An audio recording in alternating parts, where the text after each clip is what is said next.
Well, hello and welcome, everybody, on this special day to Ukrainians' Independence Day. I know we all wish they were fully independent right now, but we'll go around the room here, and then Starsky's going to take us through a little background on the day, and we'll jump into things. So we got Secular Sakai in today from Tridents Against Tyrants. How's it going?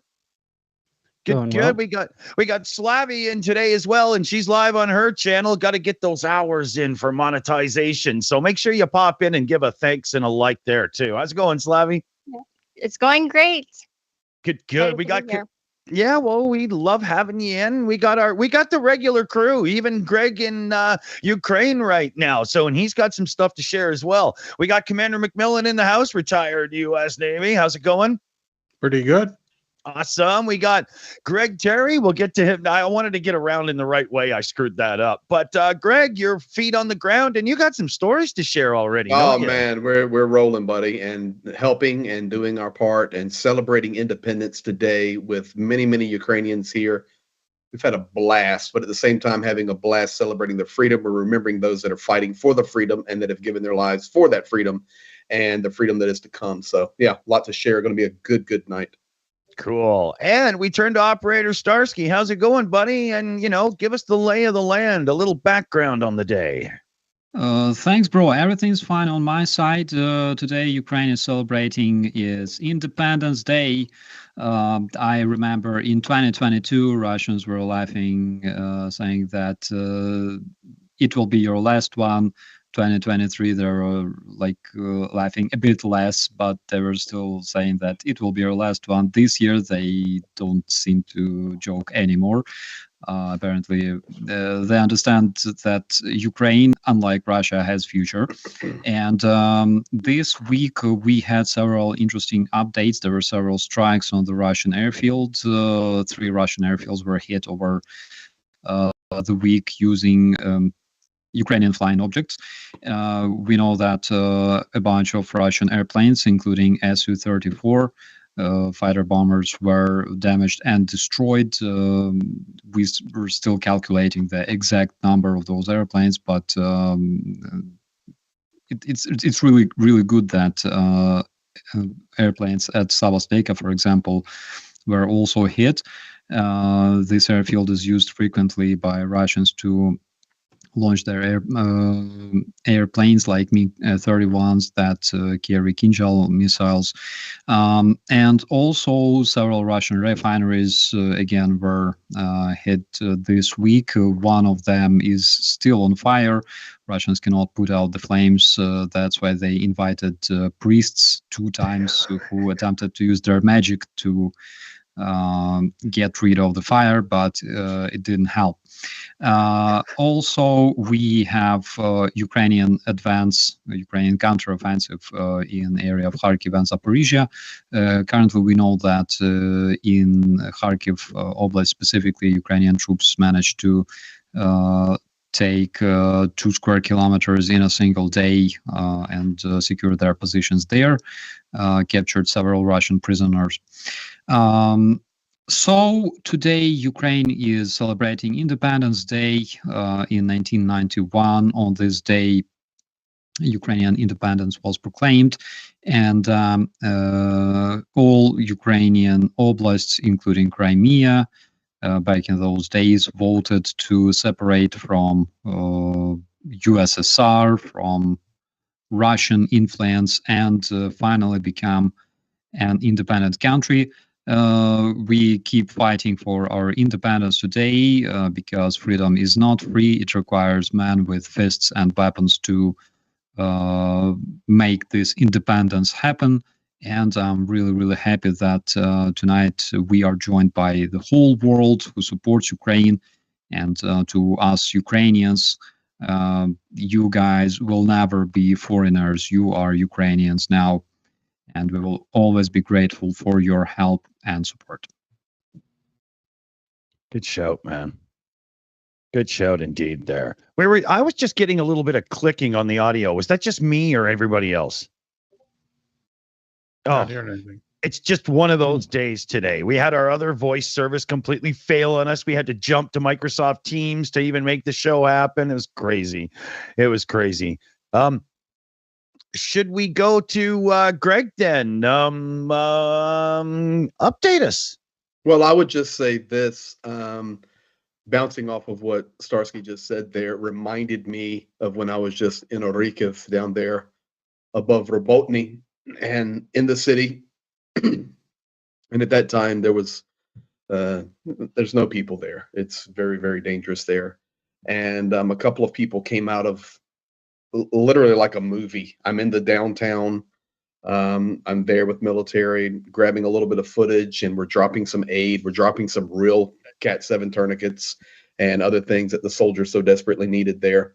And these two people came out, and this guy stumbles up to me, and in Ukrainian, he goes, "Do you have any relatives in Ukraine?" And that's what he asked me. "Do you have any relatives in Ukraine?" Just like that, with that accent. And I'm translating it for you. And I looked at him on video. I got video of this. I looked at him. I said, "Yes, I do. Every Ukrainian is my brother and my sister. And we are fighting for freedom with you. And is there anything you need?" We supplied them some food. It was actually like disabled people that were not able to leave. And I will be back down there shortly and we'll check on them. But it was what Starsky said a minute ago just reminded me of that. And freedom is not free. And today, as we celebrate, the good things that are happening, the Kursk incursion, the good things that are happening in Kharkiv, much more actually than has been reported publicly. Although we're getting some public reports, there's a lot more happening that we're not able to share because I'm here and Virginia and all our connections, and I'm sure Starsky as well. We do get checked on what we share, but what I can share is there's even better news than you have heard in regard to Kharkiv. It's really good.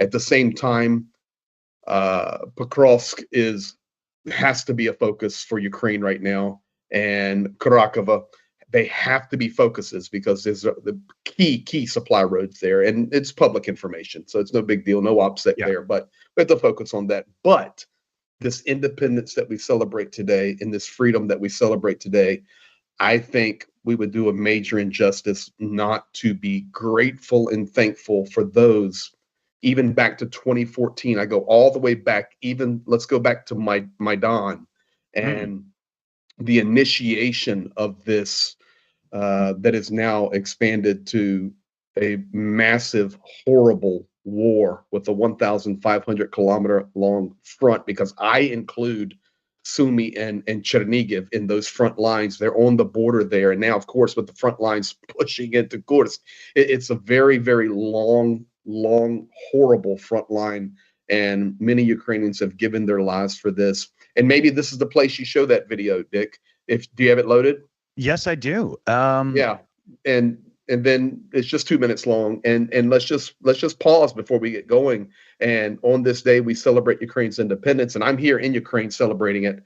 And everybody, even in their celebration, you can tell people are thinking about, because everybody has somebody on the front now. Everybody has somebody on the front.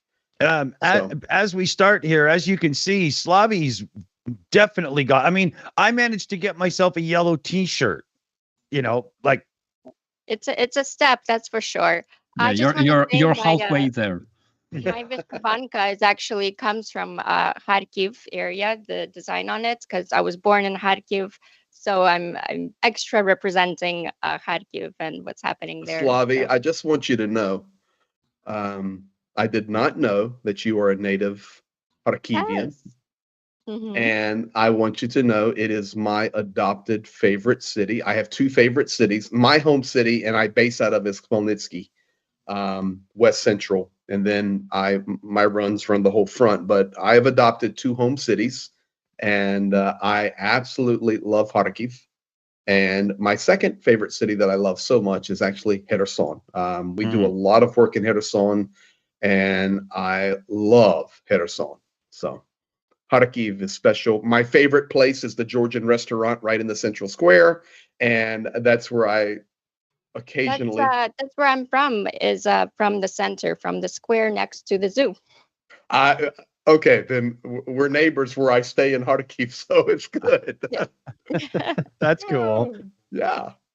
All right. So yeah, Greg's got a 2-minute video presentation just play it, here. and Everybody's going to enjoy. Before we jump in and have some smiles and good news and celebrate this. I've lost so many friends, man. It's adding up. One of them on the screen with us right now. Yeah, one of them on the screen right now with us. Yeah. All right. I'll bring this in. I'm going to go full screen so everybody can enjoy it to its fullest here.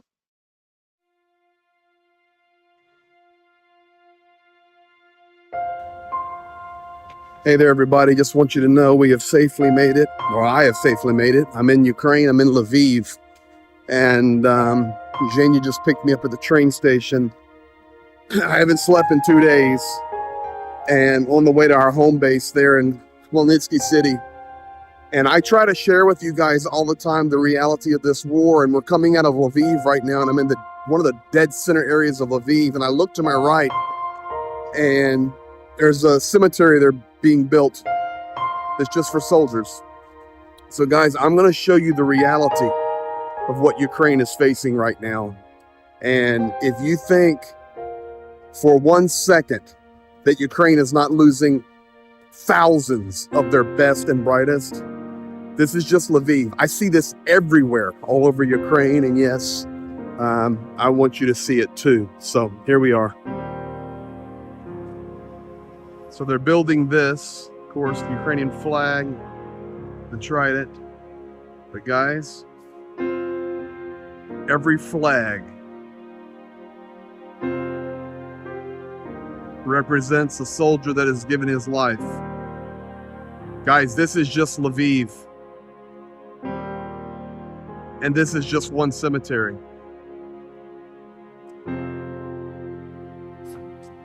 This is the first thing that hits me in the face as soon as I get off the train here in Lviv. It's more important that we stand with Ukraine now. This, guys, this is reality.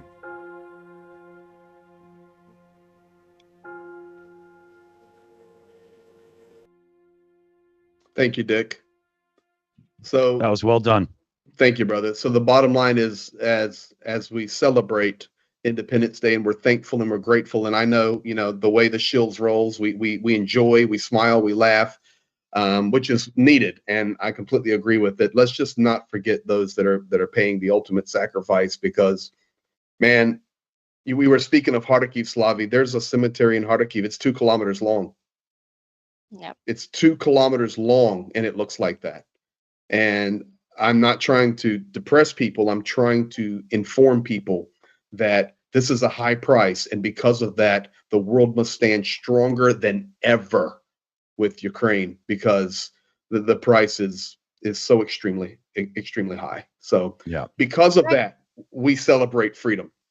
Do you do stuff with territorial defense around Kharkiv? Yes, ma'am.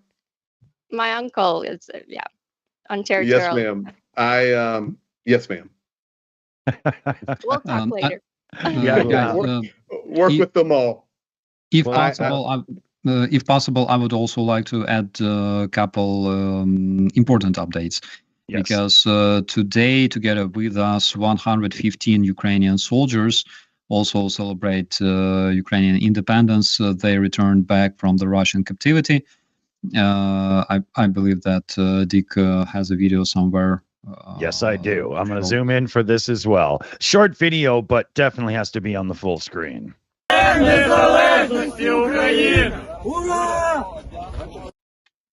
Yeah, so those guys returned just today. We had another prisoner exchanged. Everything went successful, thank God.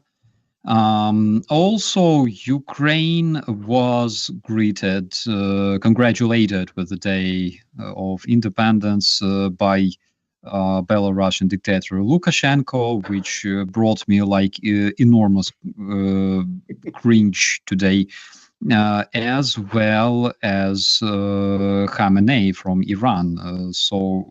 Which is again very interesting, because the regime that sends drones to kill Ukrainians in Ukraine literally congratulated Ukrainians with the Day of Independence.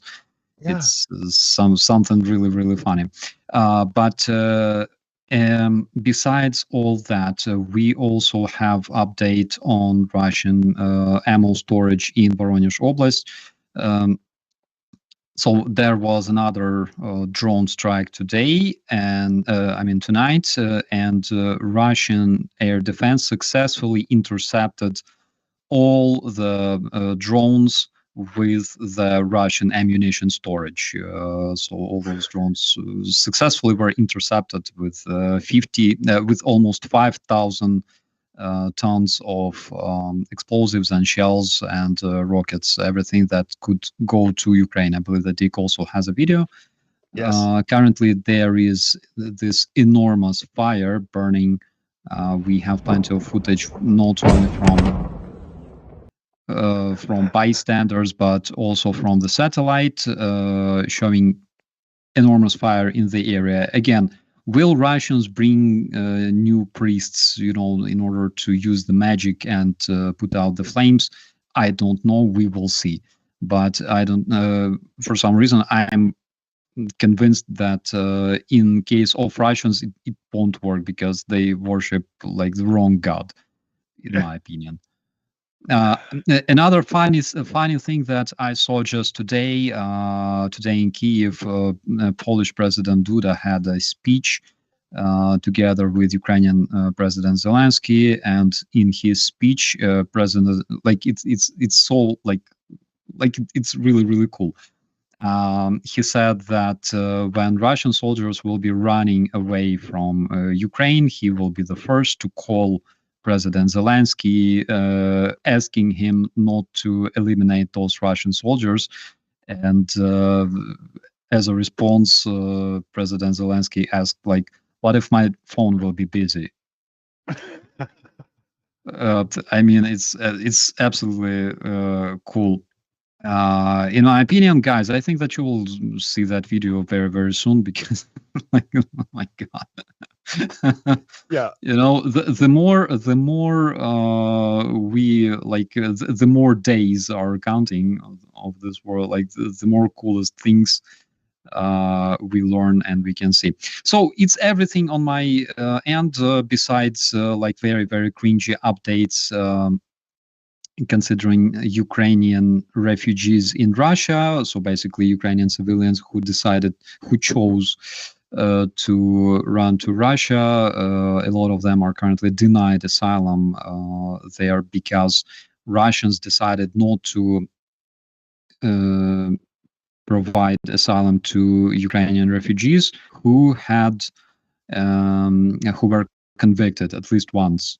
And because a lot of those refugees come from Donbass, where being convicted is basically like going to, like, I don't know, brushing teeth. In majority cases, okay, so they were rejected. And there was another cringy update. So in Russia, there was a Buryat sports coach, who raped a Russian girl, a disabled Russian girl with cerebral paralysis, and he went to jail.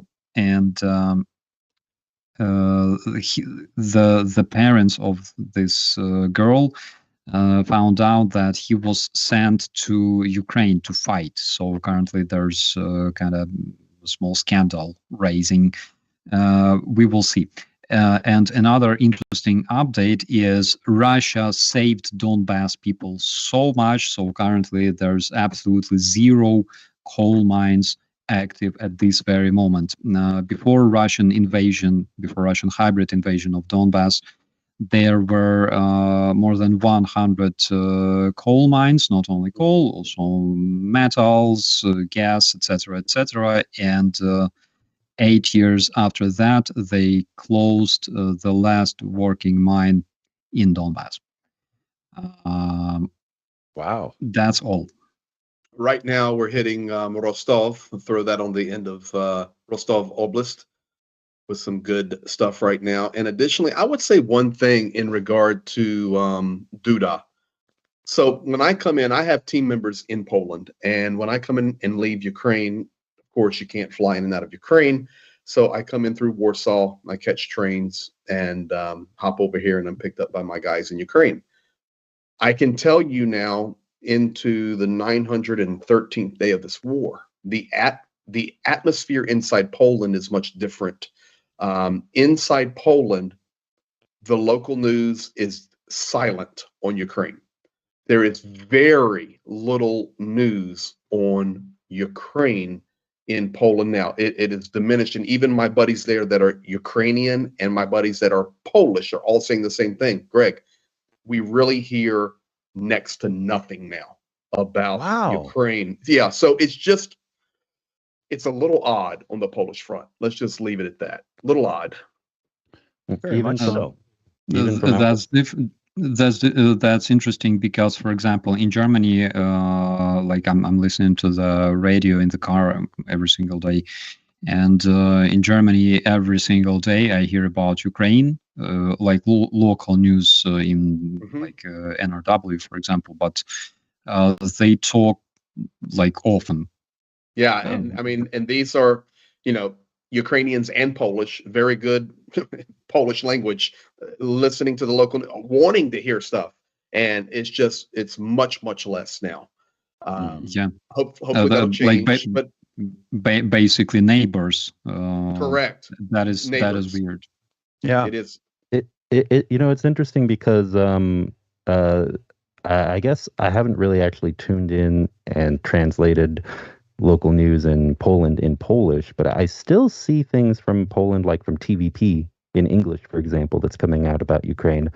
But of course, that's to an English-speaking audience, so that's very interesting. The differences in what's focused on depending on the language of the target audience. Mm-hmm.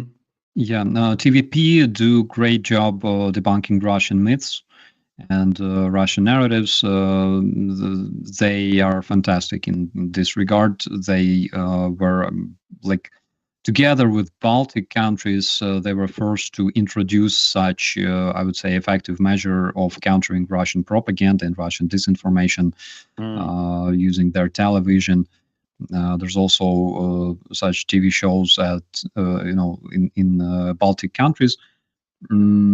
I wish other countries took this as an example, because it's not only something concerning Ukraine.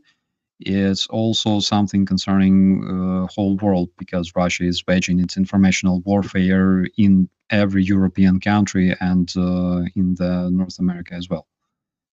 Mm-hmm. Absolutely. I wanted to play a quick little video clip myself. It is 45 seconds long, and I'm sure you'll understand why I'm playing it. Hey, Dick. Oh, yeah. Is it full screen worthy? Yes. Let's go. Yes. In it goes. Trump, on the other hand, threatened to abandon NATO. He encouraged Putin to invade our allies, said Russia could, quote, do whatever the hell they want. 5 days before Russia attacked Ukraine, I met with President Zelensky to warn him about Russia's plan to invade. I helped mobilize a global response, over 50 countries, to defend against Putin's aggression. And as president, I will stand strong with Ukraine and our NATO allies.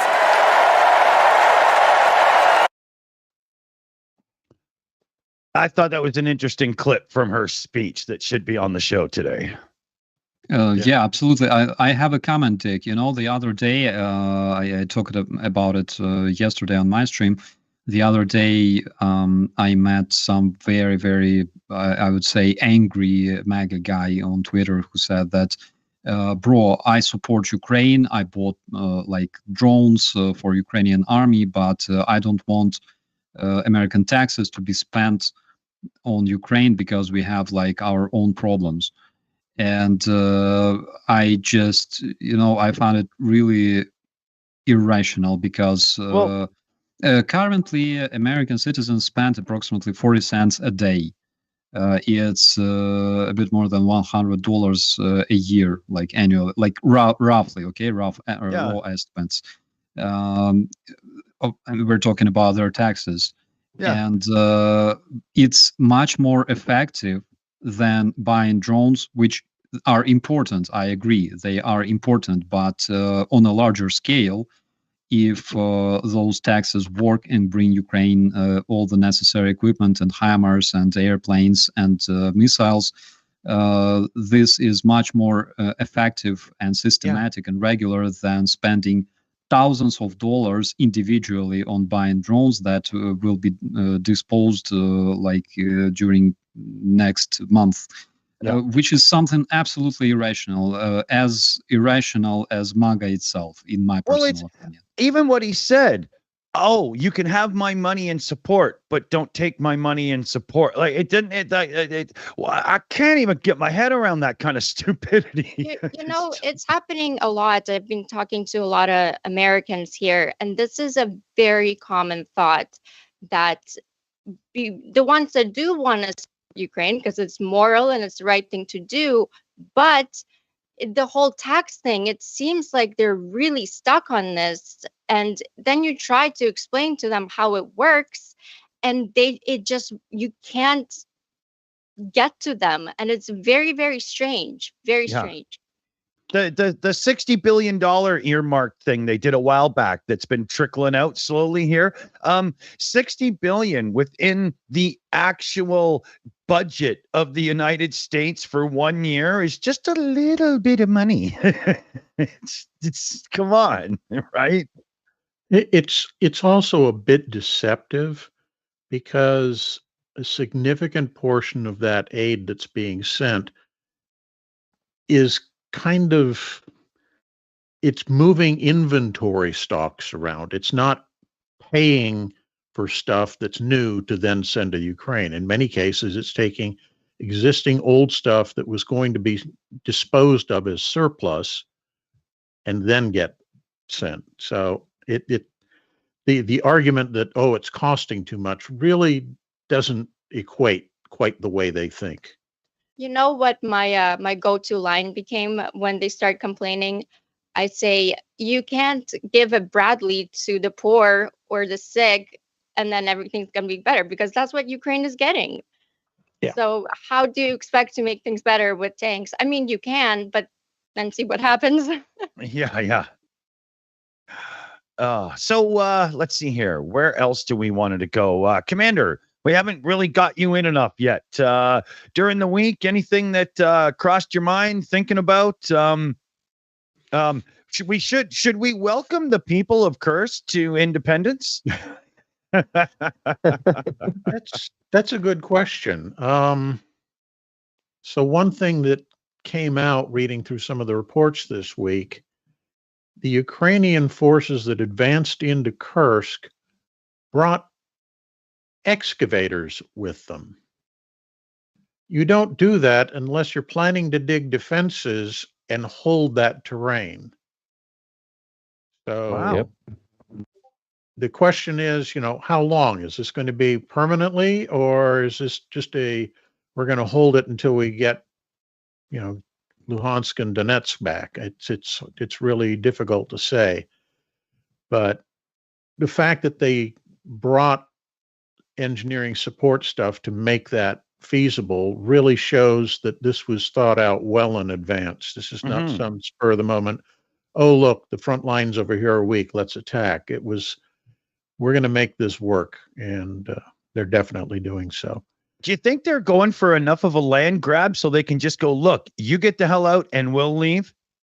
It could be, but it's kind of a disproportionate thing. If you really look at the map, the area that has been taken in Kursk Oblast really doesn't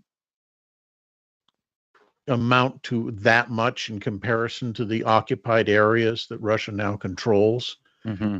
So they have to expand it considerably. They're still expanding.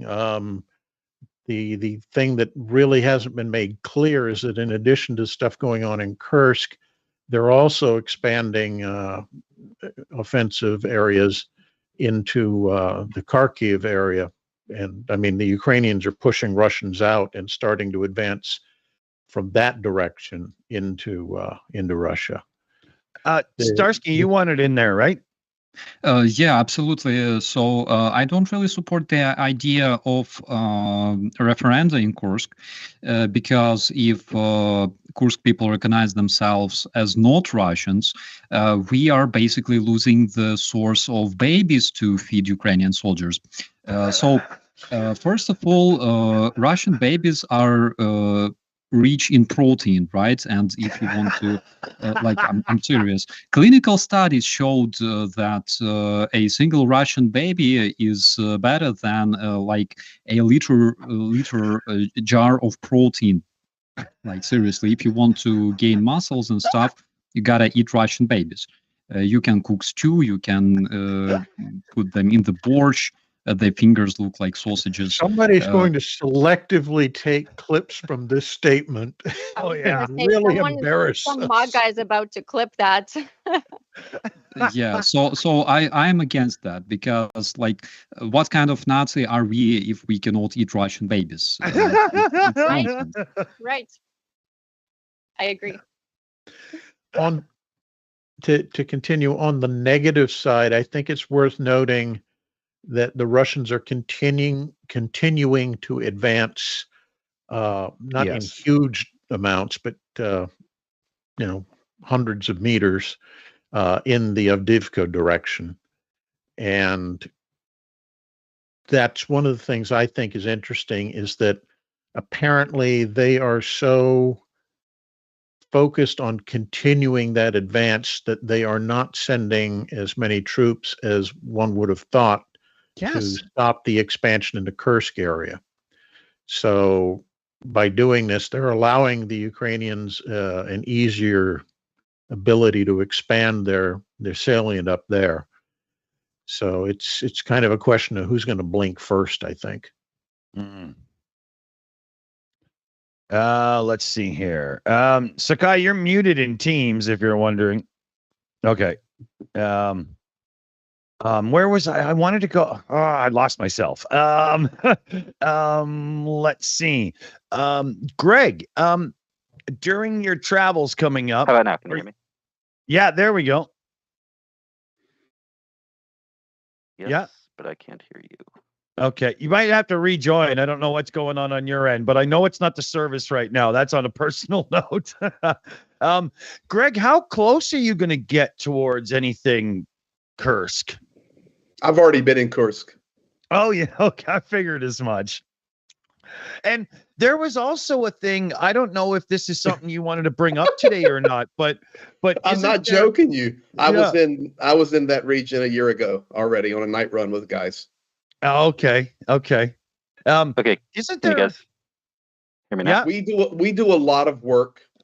I have personal dear friends that are on that initiative right now in that incursion.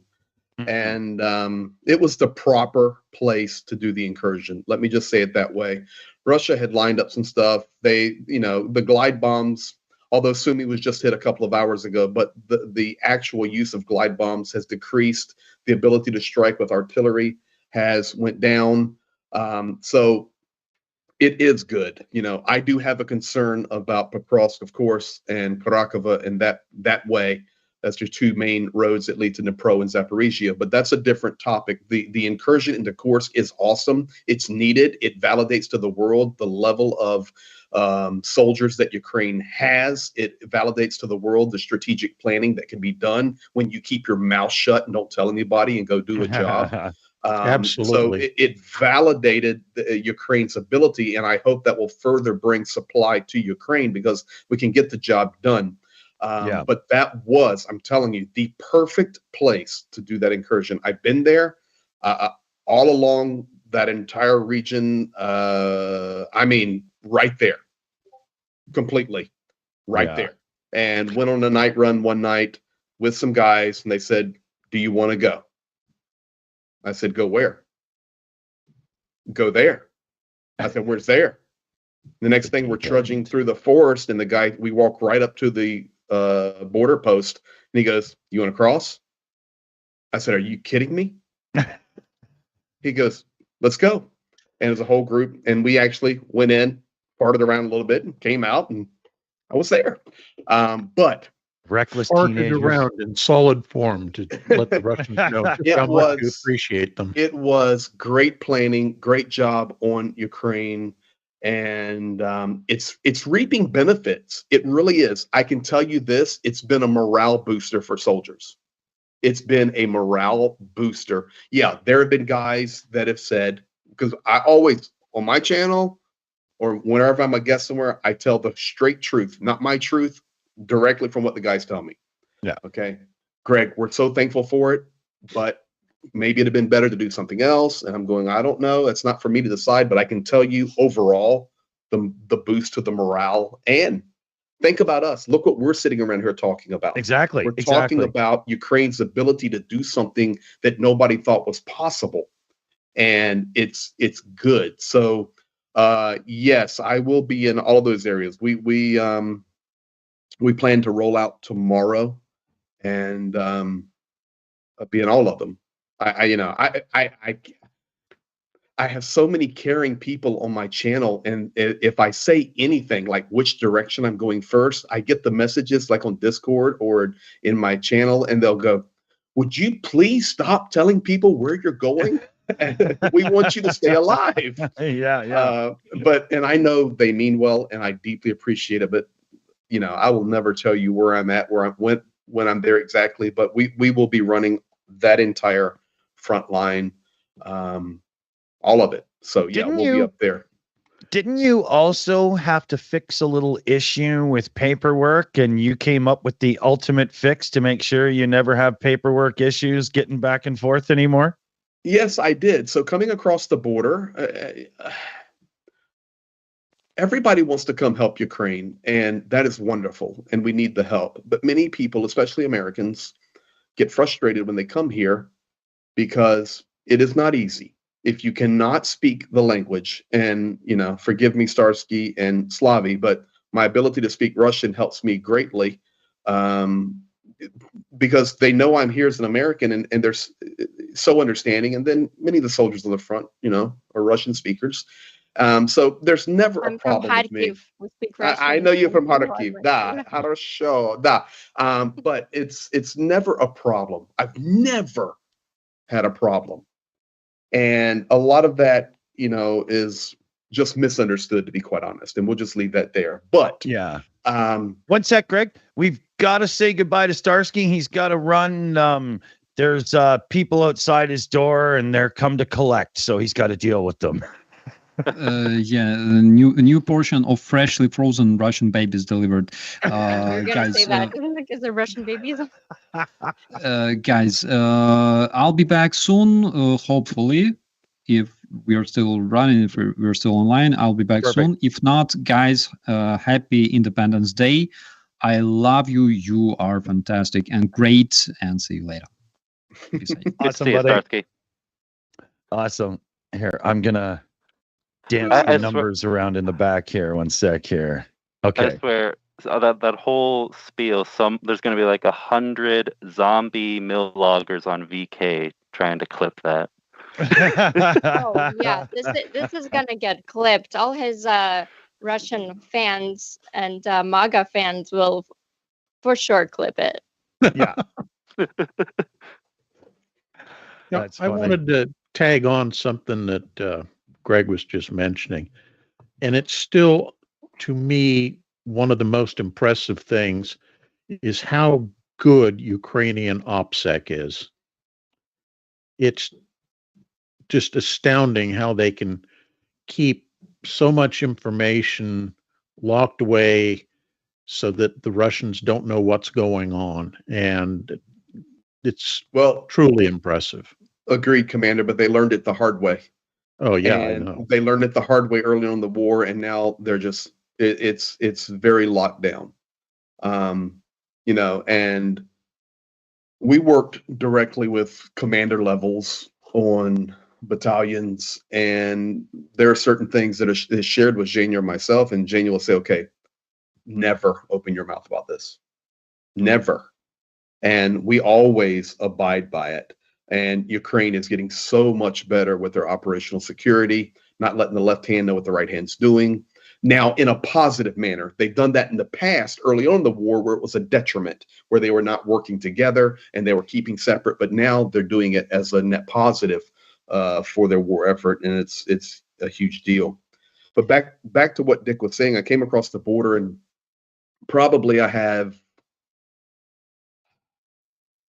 conservatively $10,000 worth of tourniquets and IFACs with me. And when you come across the border, everything has to be registered, and you have to, because they're still fighting the war on corruption. So if you bring across 250 Cat 7s and 100 IFACs, it has to be registered, the spreadsheets, the databases, where it's going, who's receiving it, all of that. And I came across the border, and the two border guards there in Ukraine, one young, he came up to me and goes, who are you, and what are you doing? I give him my passport. I said, I'm going to help our guys. And he saw, I always choose my patches wisely when I'm traveling. And I'll show you, I was carrying PK patch with me, but I was also carrying Third Assault Brigade. And Third Assault Brigade has an official patch for supporter. And you can only get that if you help you cannot get that one. And right. I can't give that one away because really it's access for me, and it's Third Assault Brigade supporter. And I kind of pointed him down toward my go bag, and I said, helping these guys. And he goes, okay, what do you have with you? I said, a lot of tourniquets and IFACs and gauze, the three most needed things on the front. He goes, do you have your paperwork? I said, yeah, I have my paperwork. It's me. He goes, no. Like, you're supposed to have the request from the soldiers and through the nonprofits, and then you have to have a matching document. I said, I understand that. I said, but no, I'm the paperwork. I'm carrying it right to the front. And I don't know exactly where I'm taking these tourniquets yet, or these IFACs, because once I get in, then we will get the most needed places. Yeah, you got to get the news so you know where to go, right? Correct. And I take it right to them. He goes, okay. And when he first started, and you're like, dude, calm down, take a breath. He was speaking to me in Ukrainian, and I politely said, excuse me, let's either go English or Russian. My Ukrainian's poor, but I'm working on it. And he goes, okay, we'll speak Russian. He wasn't comfortable in English, so we were in Russian the whole time. And I said, well, I'm not going to have a document. I'm personally delivering. Oh man, I need to get my boss. I said, okay, let's go get your boss. How much money's in there? I said, probably at least $10,000 worth of stuff. Oh man. So he goes and gets his boss. And you can tell he knows you're trying to help, but absolutely. Bureaucracy. He's doing his job. I'm doing my job. And am I supposed to have a document? Yes. But I'm not assigning the tourniquets on a document to the unit until I get here, because it can change from 1 week to the next. 1 week, the unit requests 25 tourniquets on this line, but now they received them from another organization. I'm not taking them there. I'm going to take them to another place. And I explained that to the guy. And he goes, okay, let me get my commander. So the commander comes on there and goes, okay, you have your document? I said, yes, I do. I'm the document. Okay. Round two, ding. Yeah. You're supposed to have every one of these counted. I said, yes, I know that, but I don't know where I'm taking them exactly yet. And 26 years working here, and I'm the proof's in the pudding. Yes, I don't doubt you. But I need the document. I said, yes, let's do that. I said, how about this document? And I pulled out this one, which is my Ukrainian military press card. And the commander goes, wow. I said, yeah. I said, I had this document, frontline worker. for our nonprofit. She goes, oh, they're very good, very good. You know what? I trust you. I said, you know what? I trust you. I'm going to help the guys. And the commander goes, do not open his bags. Do not check anything. Welcome to Ukraine. Thank you for helping our guys. And the young soldier behind the commander, he's smiling so big. The commander walks off, then he walks past me. He gives me a fist bump. And then I greet him in Ukrainian, Bajaj Zdarovya. And I greet him with its only military greeting at that point. And man, he fist bumped me. He goes, man, I'm so happy because I didn't want them to give you a problem. I said, man, I've been doing this 26 years. Okay. And he goes, yeah, I can tell. I can tell. So the point being, and I talked to Zhenya when we got across, I said, man, it's tough. It's tough for people that want to come help, but they don't know what to do, how to do. And this is something I push for Ukraine to get better at. I personally believe Ukraine needs a governmental division, English speaking only, that facilitates volunteers that are coming here to help, whether it's mechanical needs, cooks, sewing, helping with children, refugees, whatever Ukraine needs. And I'm telling you, when I get to Zelensky, and I will, I am committed to get to Zelensky. And when I get to him, we will see eye to eye. We're the same height. And I'm telling you, the first thing I'm going to tell him, sir, please allocate some money and create a volunteer unit that facilitates volunteers, and you will have thousands of people knocking on the door to come help Ukraine instantly. Yeah. And so I want to push that. But with that said, now it's all changed. So after no sleep and getting here and been moving, and those on my channel know it, my schedule's been nuts. I had last month when I was here and we were taking care of Peter, applied for Ukrainian residency. And that changes the whole ball game for me. So now I am, we applied for it with the Ukrainian government, and because I'm registered every front line, I'm in the system. Zhenya and I, of course, I'm in the system. Like, we were taking Rick and Andrew there, and they're not in the system, but we would get them through no problem. But when we pull up, our vehicle, we're in the system. So it's all good.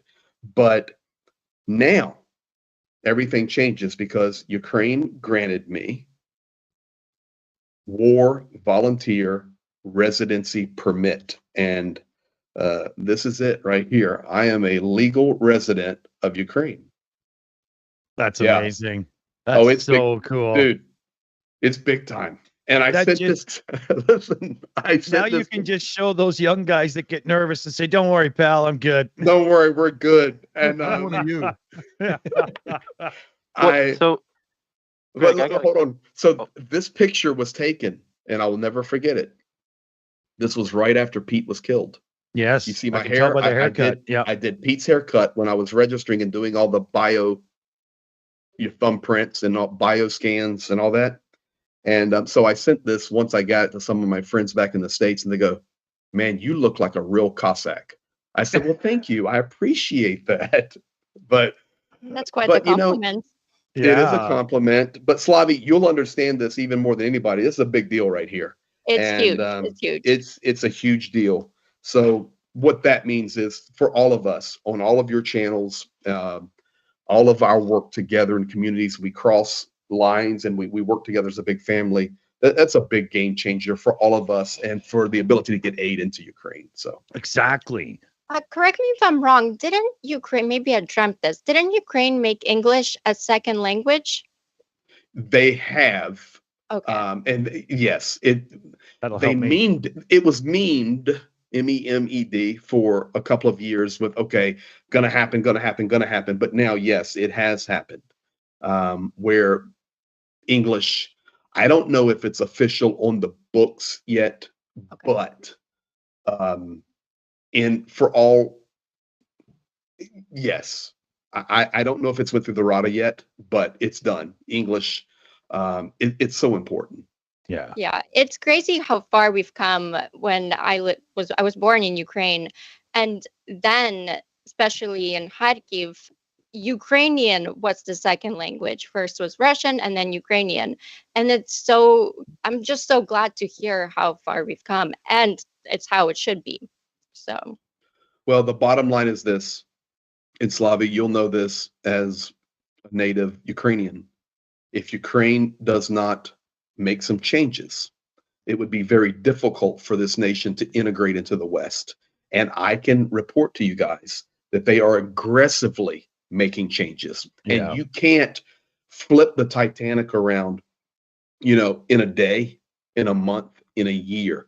There is decades of Soviet integration into the system that has to be pulled out by the root, one root at a time, and it can come down to how business is handled, taxation, learning English, and the list just goes on. You got to wipe all the old cronies from the old system out, man. The bureaucracy was a huge problem. To do anything, to get a license or business or any kind of papers, you had to go through 10 steps and then they would send you home.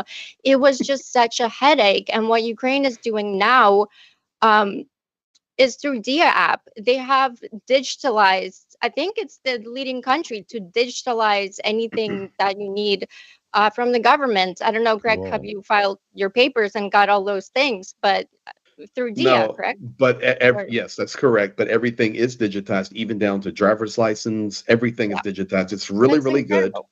But they're while we fighting wait in it. lines at the DMV. Absolutely, they're fighting it. For example, I will tell you, to get this, I did. So it's high tech, it's biometric, it's electronic, but at the same time, to speak to Slavi's point, you guys may not believe this or not, but for me to get this, there was a lot of work that went in from our team, and we got it all done. And this is where the new meets the old. I did every step. And then when I was leaving the government offices, and they said, okay, there's one more thing you have to do, and we will give permission for you to be a resident, because we had done everything. I said, okay, what do you need? We've done everything. He goes, well, this one I'm going to apologize to you now. Oh, no. I said, okay. He goes, I've got to send 2 agents over to look at your bed. I'm sorry. What? No. I said, excuse me? But this is where we're breaking out of the old system. I have to send 2 agents over to verify. They didn't bring like a black light, did they? No, that you have a bed. I said, you want to know if I have a bed? Yeah, but we want to know it's your bed. I said, okay, come on. So these 2 guys came to my apartment, and they called, and I had to go down. I live on the 7th floor. I had to go down, and I'm standing there with them, and the power goes out. Oh, no. Just wait. So I go down, and I'm speaking to them in Russian. We're speaking back and forth, having a good time, laughing, and they look at me and go, I am so sorry that we have to look at your bed. It is obvious you live here. And Slavi, you'll know this. When you live in Ukraine, like these big buildings become your family and your friends. You know everybody around. You know everybody. It's all family, because this is your world in this little microcosm. Everything you need is here. The stores, the restaurants, you don't go anywhere. It's right here. And I'm out down on the street with them. People are coming out. Greg, what are you doing? Just normal life. And they look at me and go, we know you obviously live here, but legally we have to look at your bed. I said, I'll take you up. But then I said, the power's out. They go, oh. I said, it's only the 7th floor. What no floor? problem. 7. We can walk up. They go, we're good. I think your bed's okay. Sign the I signed the paper, and they go, hilarious. I signed the paper, and they go, okay, you're a Ukrainian resident. Come get your document. Yeah, but it's so cool because I'm literally watching them break free from this. Yeah. And it is so many layers. And that's why I think many times the Western nations get frustrated sometimes, because they do not understand how deep the Soviet roots are in Ukraine. Yeah. And Yeah. guys, just walking around spraying weed be gone does not do it. Walking around spraying some weed spray and hoping that it turns brown and never comes back doesn't do it. Ukraine right now is literally having to pull them out of the ground one by one by one, and they're aggressively doing it while at the same time fighting a war that's unbelievably hellish.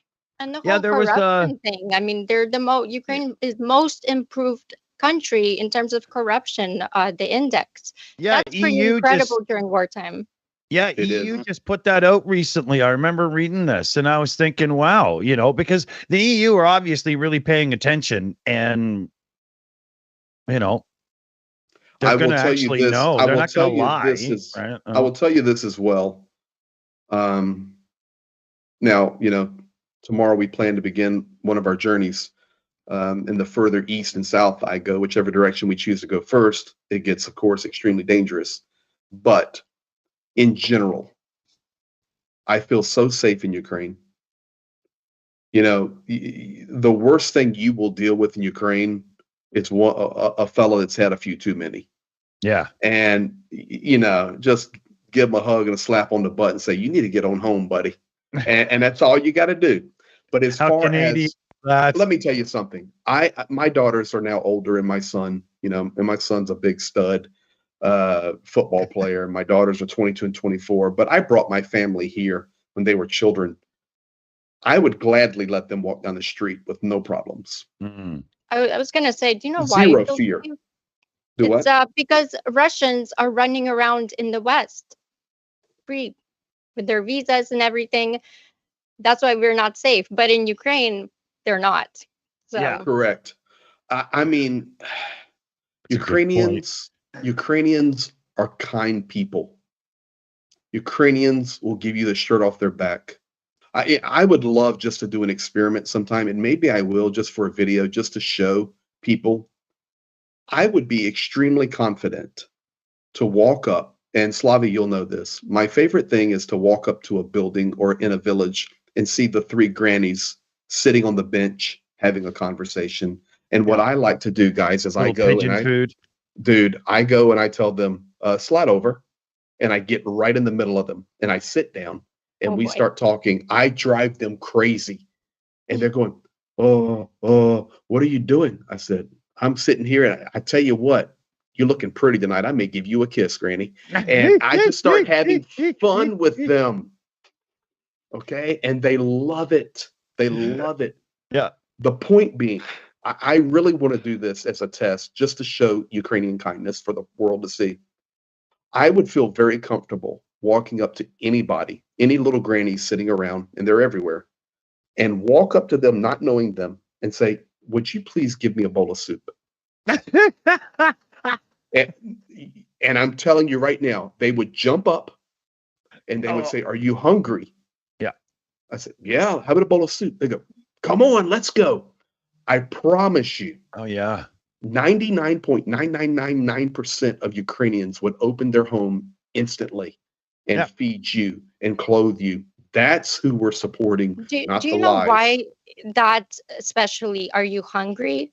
is very excuse me, it's very important to point out why that kind of hits home for Ukrainians. And it's because of Holodomor, Yes. especially grannies. So it's very kind of, I remember with my babusa when I was growing up, she would cry, like she would see me and she would cry because I was skinny, like a little kid, little scrawny kid. But she would cry because it hits a nerve. It's really engraved in us. And I've always remembered this: finish all your bread, always. Yeah. Bread They is know sacred it- to Ukrainians. Slav, it is sacred, and one of the reasons it's sacred is people that are my age and older.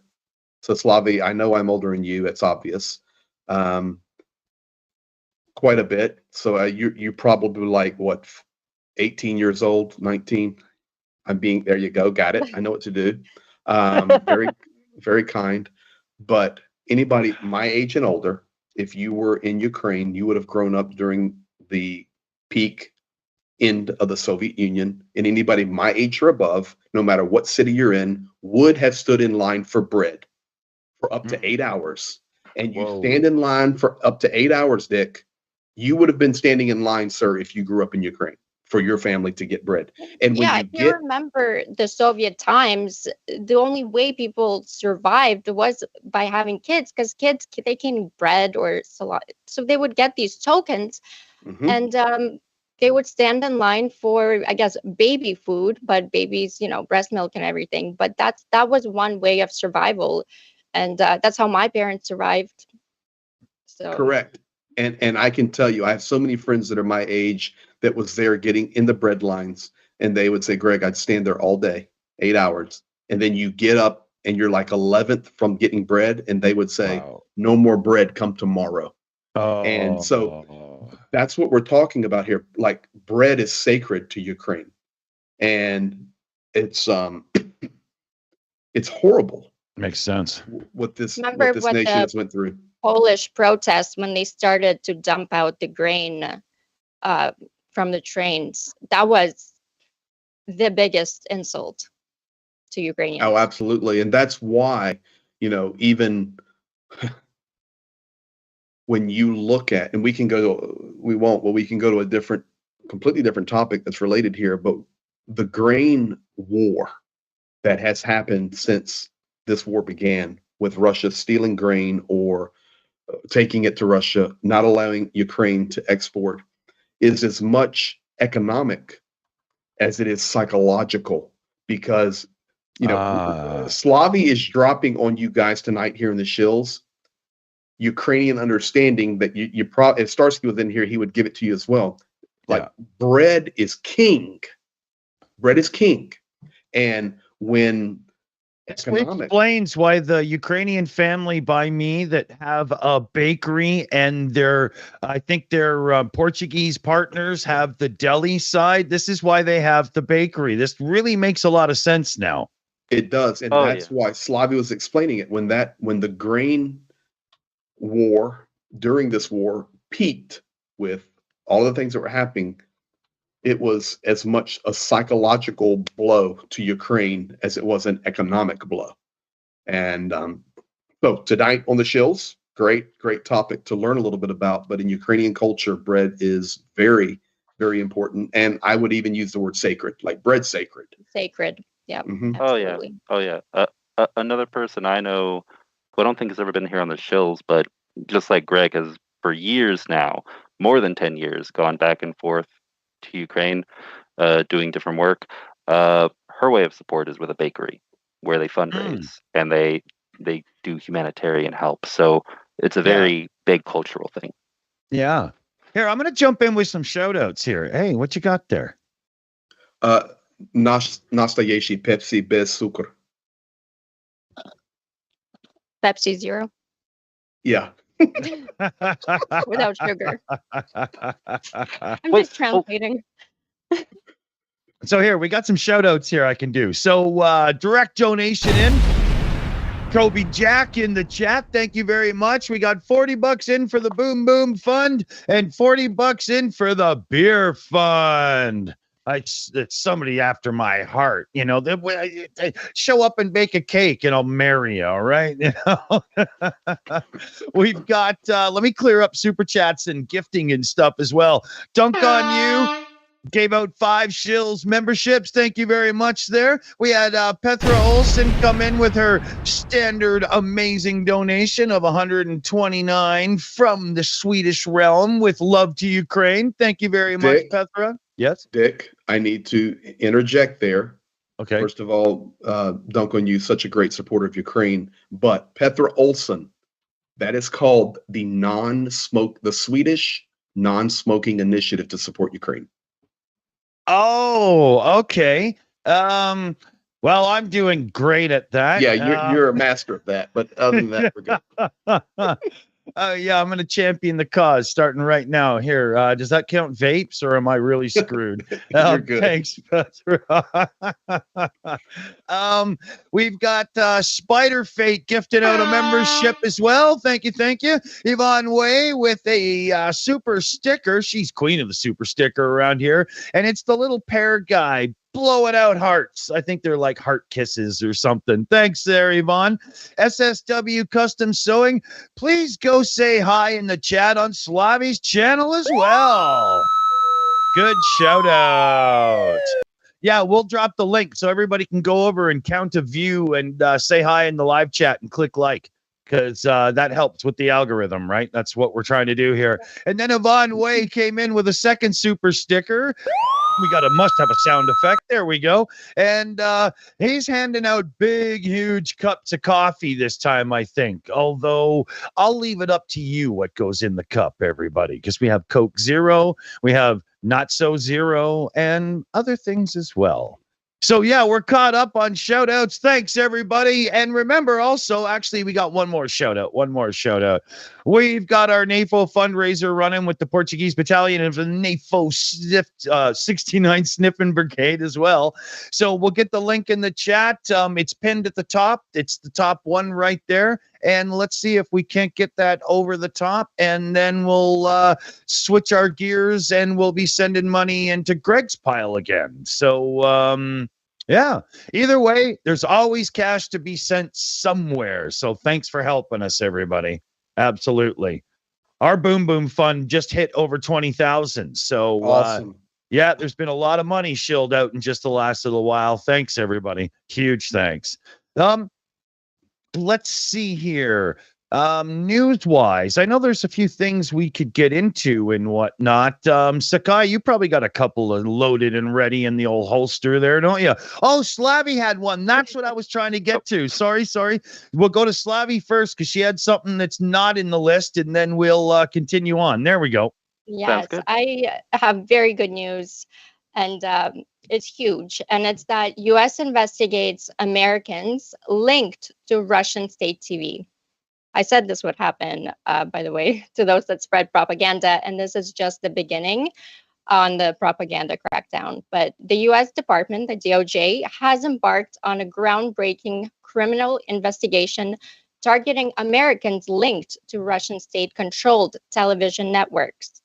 As the nation edges closer to presidential elections, of course, this investigation serves as a clear warning to those who engage in spreading foreign propaganda. Accountability is coming, guys. Federal agents have already executed searches at the residences of notable individuals, including Scott Ritter, a former UN weapons inspector, and Dimitri Simes, a former advisor to President Donald Trump. So these raids mark the beginning of what could be a sweeping crackdown with more searches and potential criminal charges on the horizon. Oh, yes. That is seriously good news, That right? is movement. Yeah. Yeah. Oh, yeah. Absolutely. Yeah. Here, we'll have to give it the old Kermit the Frog cheer. So, before we turn over to some other news, there was a question that came in from Sarah, and I was trying to remember to get to this as well. For you, Commander, can you tell anything about Philip H. Gordon, Kamala's security advisor? You have any knowledge of the guy? Not at all.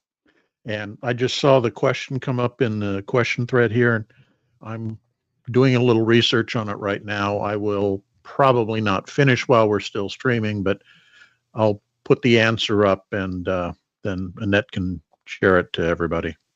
Okay, cool. Yeah, I have no clue either right now. But being Canadian, I only have so much skin in the game, as you say, right? You know, I know what I mean. Yeah, you know.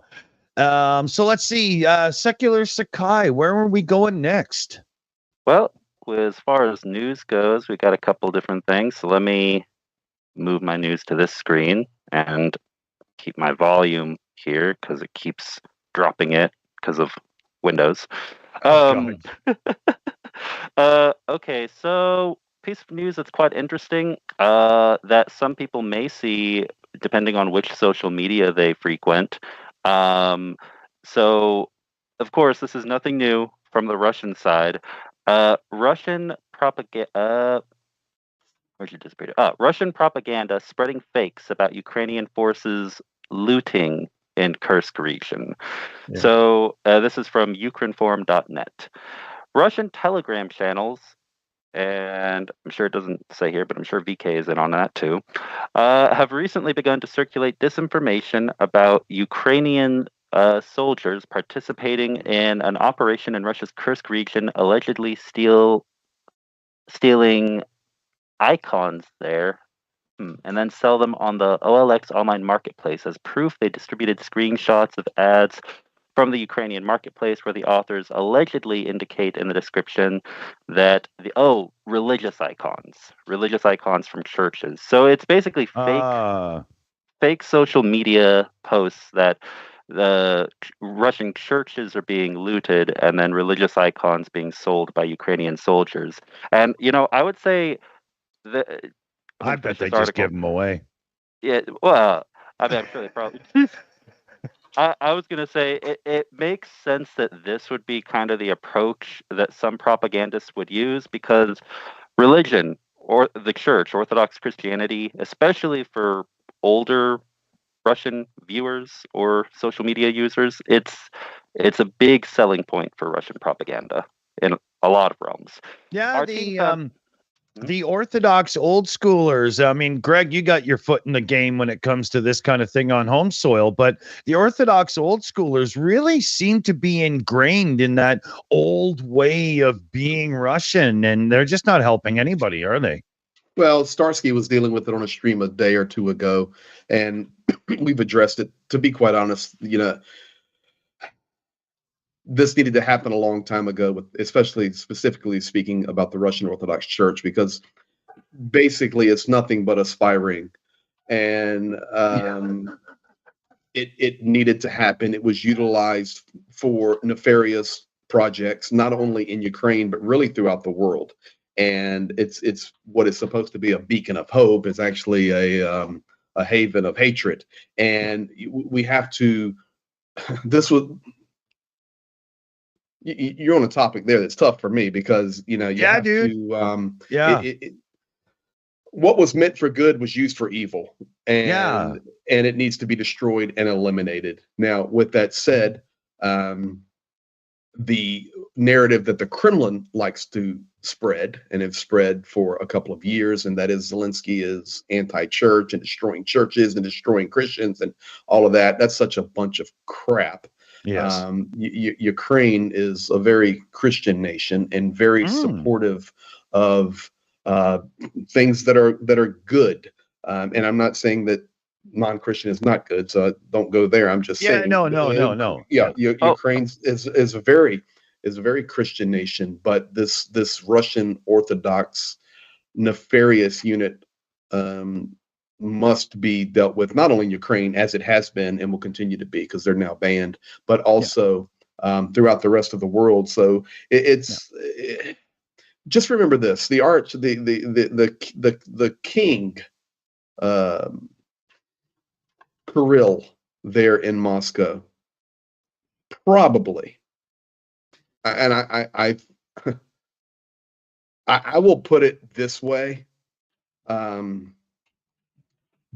In ranking the top 5 most influential Russians in Russia who have influence on Vladimir Putin, number 1 being Vladimir Putin, number 2 being Vladimir Putin, number 3 being Vladimir Putin, and number 4 being Vladimir Putin. But number 5 there's 3 of them now, or 4. You see the new one? He looks really bad. No, number 5, but really, the person has one of the most influential voices, whether he listens or not, it's Kirill. That man has a very evil influence into the things that Vladimir Putin does, and so the apple does not fall very far from the tree, and that is why this was a very positive step for Ukraine. And I would just suggest to others in the world, if you're watching, and I know we have people from all kind of nations, I'd kind of stay away from the Russian Orthodox Church. That's my good advice to you. Yes. Yeah. Oh yeah, Yeah, absolutely. heavily propaganda swayed, and for this is a huge narrative for MAGA. Of course, they picked it up, and now all of a sudden, the Zelensky regime, the Kiev regime bans Christianity. Oh no! Mhm. And it's crazy, and it's going to the government. What's her name? The blondie. Nobody likes her. Taylor Green, that Yeah. moron. That's her favorite narrative to keep spinning. Oh yeah, it I doesn't think, but she's a pathological liar, so there's that. but Dick, you know. listen, I know. think, and you guys know, I am a conservative. I am The big butch bitch. I am anti-MAGA. I hate everything they stand for. I am anti-Donald Trump. So people know where I stand. No big You're deal. an OG conservative. I'm an OG. But I will tell you this. I believe there's some breaking news because my home is north of Pittsburgh, Pennsylvania. I think Commander will like this. I think the Pittsburgh Steelers just picked MTG up on a contract, and she's going to be playing defensive tackle for this season for the Pittsburgh Steelers. Fun. Oh, we gotta bring the fridge back into the game and get her to give her one. Sorry, that's about the limit of what I can do there. But that's, honestly, honest to goodness, the level of lunacy in MAGA is beyond description. Yeah. It is basically Jonestown, Guyana, where Kool-Aid has been drunk. Drink. And they're going back for seconds. People are sucking it down like it's going out of style, as Commander said, going back for seconds. And it is so sad that people actually believe the venom they spew. Yeah. I think the saddest part, most especially, is the amount of focus on not just low information voters, but low information, individuals who get their news intake from sources like Newsmax or OANN, or big parts of Twitter. And the fact that it's so obvious the ties between a lot of these MAGA, not regular right, not regular OG conservative like you, Greg, but like these far right, not even conservative, we'll just say far right groups like MAGA, to the Kremlin and to other authoritarian very far right regimes around the world. And it just gets ignored because people hear what they want to hear. I'd go even further. I think the big concern is not only are they spouting, the Kremlin's propaganda line, they're not aware that they're doing it. And when confronted with the fact they're doing it, they get really irate about it. They don't understand that they're tools. Useful idiots. Yeah, exactly. And it just makes you think, what the fuck is wrong with you? Right? Just sometimes you got to let the kitty say it, man. It's, I play by the rules here too. We should amend this, though, for the everyday viewer or person taking in that information. It's just useful idiot. But then for some of those at the top trying to lead the pack among the MAGA movement and others, it goes a little deeper than that. Oh, yeah. Well, propagandists, but remember, they're getting busted. Yeah. So soon, I wouldn't be surprised if the Tinkles and like all those whatever their names are, they're going to go down. And soon enough, they'll be saying, I was a victim of Russian propaganda. Yeah. To save themselves. And that'll sell, like head cheese. Yeah. All right. So we got more news I can jump into right quick from the Kursk direction. Yes. So from Ukrainska Pravda or pravda.com.ua, Ukrainian forces advance east of Sutsa in Russia's Kursk Oblast, deep state analysts. So, deep state analysts have updated the map and reported on the night of August 23rd to 24th that the Ukrainian military had succeeded east of Sutsa in Russia's Kursk Oblast while the Russians had advanced in Donetsk. The Ukrainian defense forces were successful east of Sutsa. The Russians advanced in Novohorodivka and near Horodivka in Donetsk. The armed forces of Ukraine crossed the Russian-Ukrainian border near the town of Sutsa, Kursk Oblast on August 6th. On August 10th, it became known that the armed forces of Ukraine had taken control of the village of Boroz in Russia's Belgorod Oblast. A counterterrorism operation, according to the Russian regime, was introduced in Russia's Bryansk, Kursk, and Belgorod Oblasts, including increased security, traffic restrictions, document checks, and phone monitoring. On August 12th, the Ukrainian authorities confirmed for the first time that the Ukrainian armed forces were involved in the special operation in Kursk. So, actually, I knew that there was, but when I look at the deep state map, I'm not able to really see it. It might be because it's small. Poros. I'm not familiar with that. Are you, Greg? That little village, I guess, on the Russian side near Belgorod? No, I'm not familiar with that at all, but I can check it out. I did think of something while you were giving the web address there, because I think I've seen some of your shorts where you're teaching Ukrainian online. Oh, YouTube. yeah. All right, I'm gonna give you a good one here. You ready? Ready.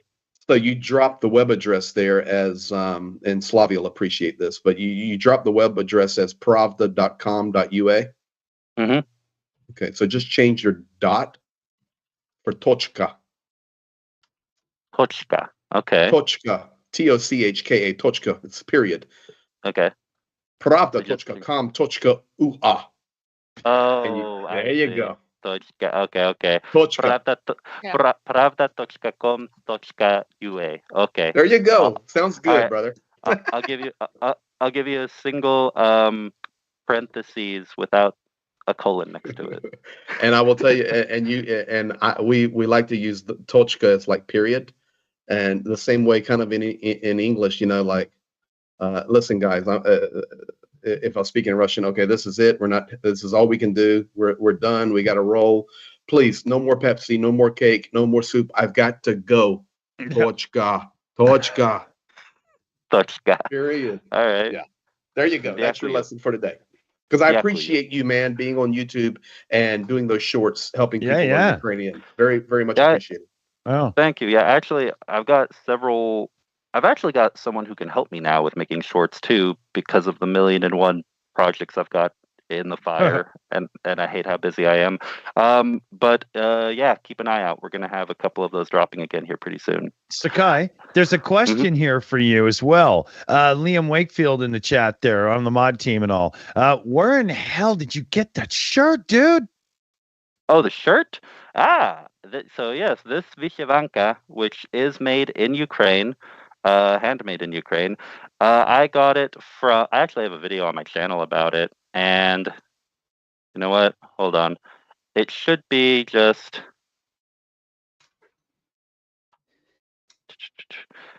Vyshevanka.store. So Vyshevanka.store.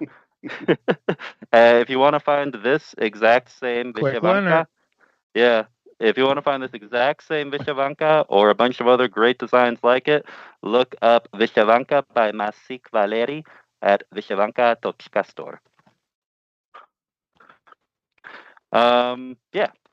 So other than that, and this mask was given to me by wonderful viewer KK's GG. Thank you very much. Cool.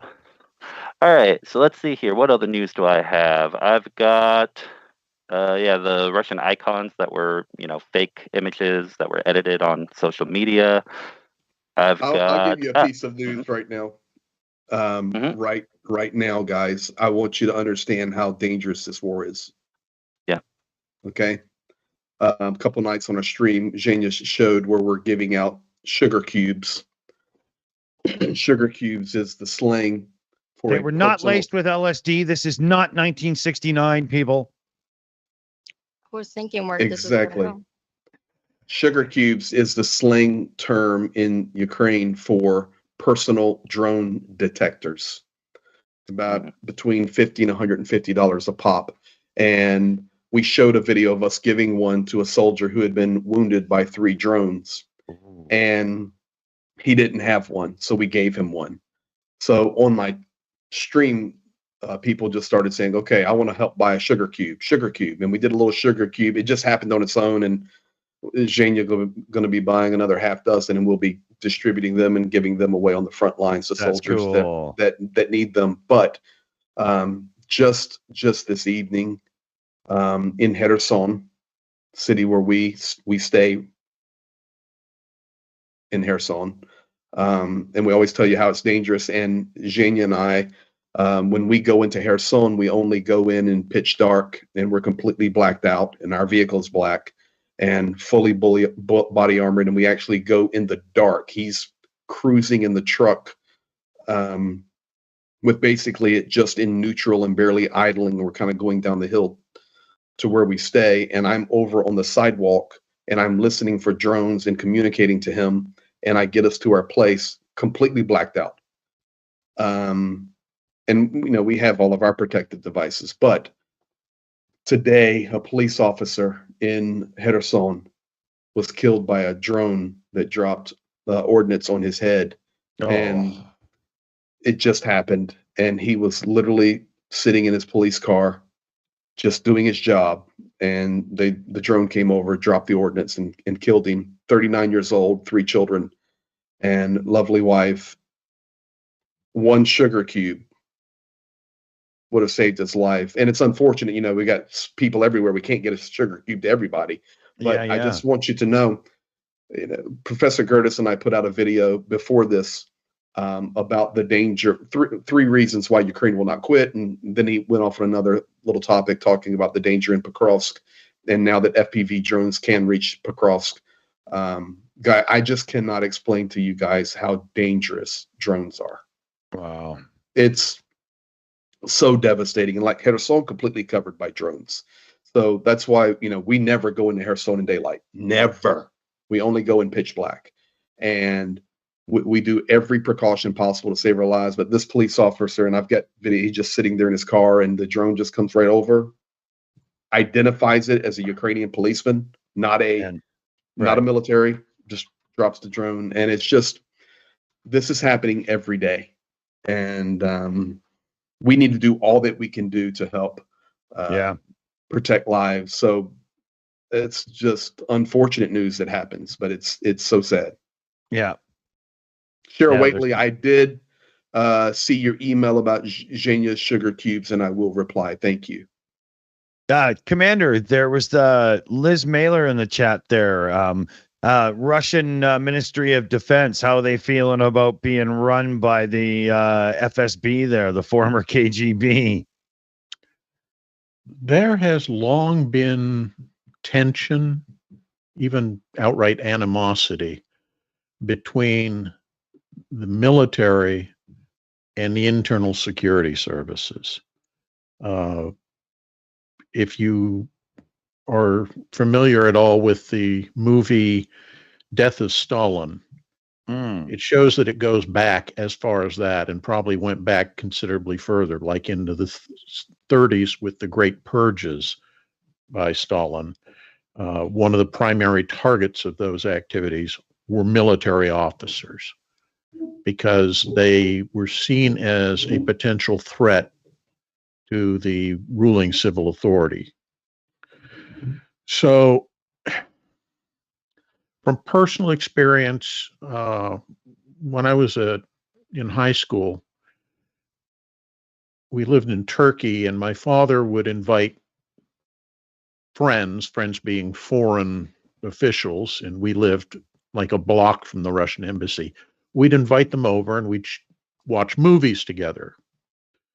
And one of the movies we showed was Patton, and they really enjoyed it. So they asked, can we bring all our friends from the embassy to see this movie? So sure, we brought them over. Right. And after the movie, a discussion started between Colonel Kramar, who was the GRU officer in charge of their military intelligence at the embassy, and a mid-level KGB guy, and standing next to him is the senior KGB guy from the embassy. And they're chatting about this. And if you remember in Patton, the end scene of the movie is about this encounter with the Russians, and they say something along the lines of, you're a son of a bitch. Well, you too are a son of a bitch, and that kind of stuff.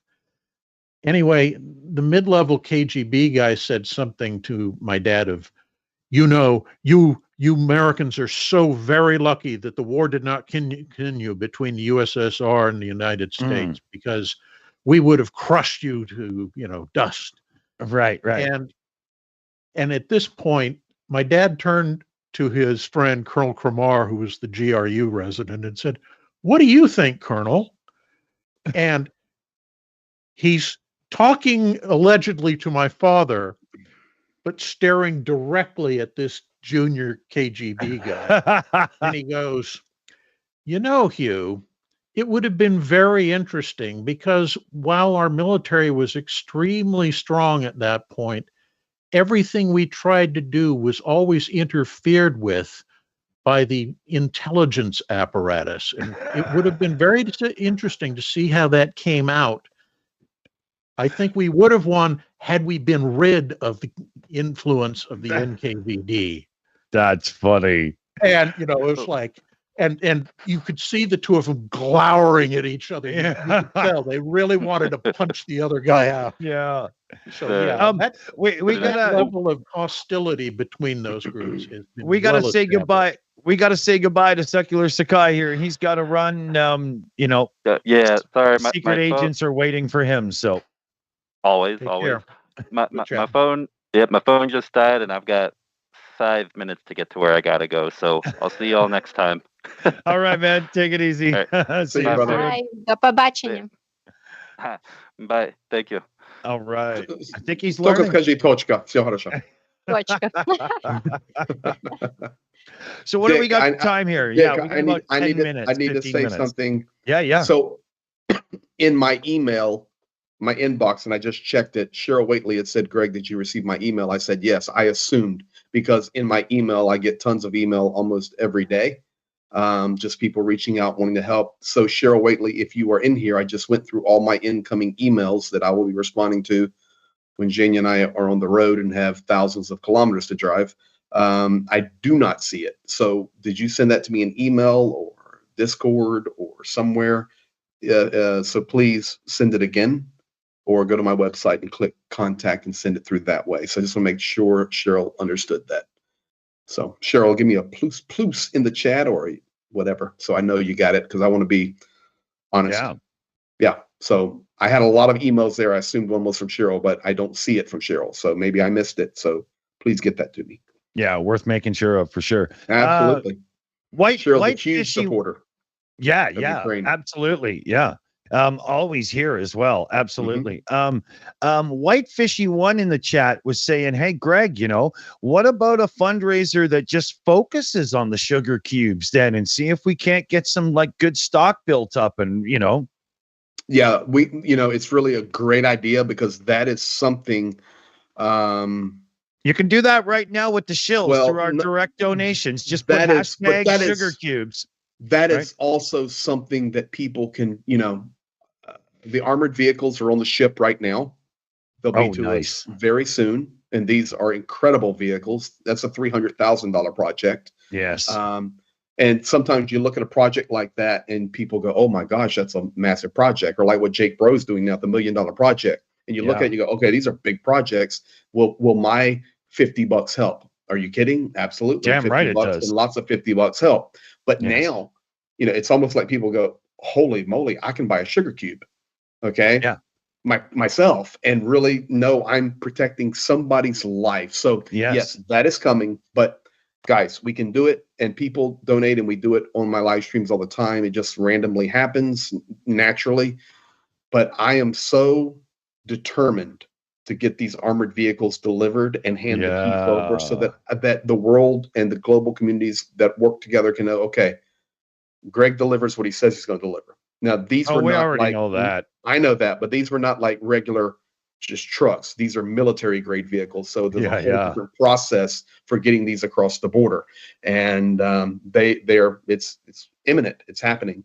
And I can't wait to be driving them. You're going to be in the convoy with us, and you're going to see them delivered, the keys handed over, and the party. Oh yeah, I'm already planning out the dances for when we drop them. You guys got to realize, like, you don't just gather donations and go and buy armored medivac trucks. It's the hoops these cats have had to jump to make this happen is unbelievable. It was serious and many more hoops than we thought. But we've got victory now. So I want those delivered, and then would love to do a sugar cube project, and we can do something cool with sugar cubes and whatever. That'll be easy to do. But additionally, the second project we're going to jump on is we are going to finish this man's dream. Yeah. So let me get it on here. We are going to finish this man's dreams. And Project 22, Project Tatiana, the helmet you see Pete wearing there below me to my left is on my head. And I found out that his commander had given me a couple boxes, and I didn't even open it. And he said, Greg, this is your stuff from Pete. And I got all my Rosa stuff, and I opened it just now because we were so busy my last month here, and I didn't recognize it. And I opened it, and there sat his helmet. And on the helmet, this is the patch that I first gave Pete when we met for the first time. And so I will be wearing Pete's helmet to the front now. Awesome. Oh yeah. So with me, it'll be Pete's helmet to the front. That's his real Ukrainian patch. Who else would you trust to take care of you up there, right?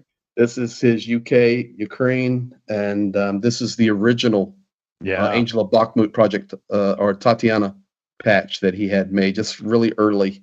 And this one's for Dick Dawson right there. That's a Dickie moment. Okay.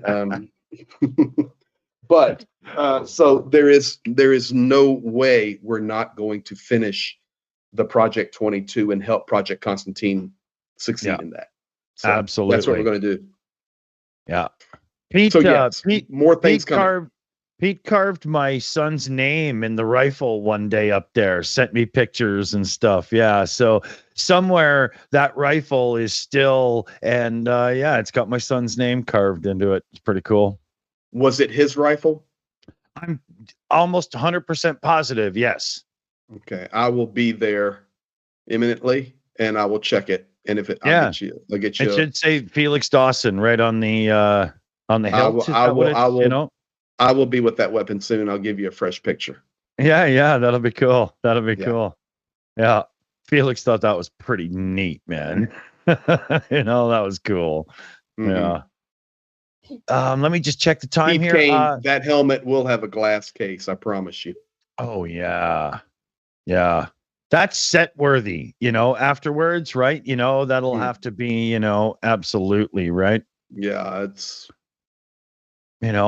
people told me, and not people outside. I'm talking people inside Ukraine. And then some of my close friends outside who knew, but people inside Ukraine, they were just telling me, Greg, this is the closest one you've lost. And for us here fighting on the front, we've lost, not a Pete, but equally close people. And I can just tell you, it's some weird, strange thing, and maybe Commander McMillan will know, but like when they give their life in battle, it's almost like they're an angel with you. And you can feel their presence. You can feel, or little different things happen where you'll go, oh, that's kind of weird. Okay. And we're already experiencing those things. So I really do believe, however that all works out, Pete's with us. So, yeah. So we will finish Project 22.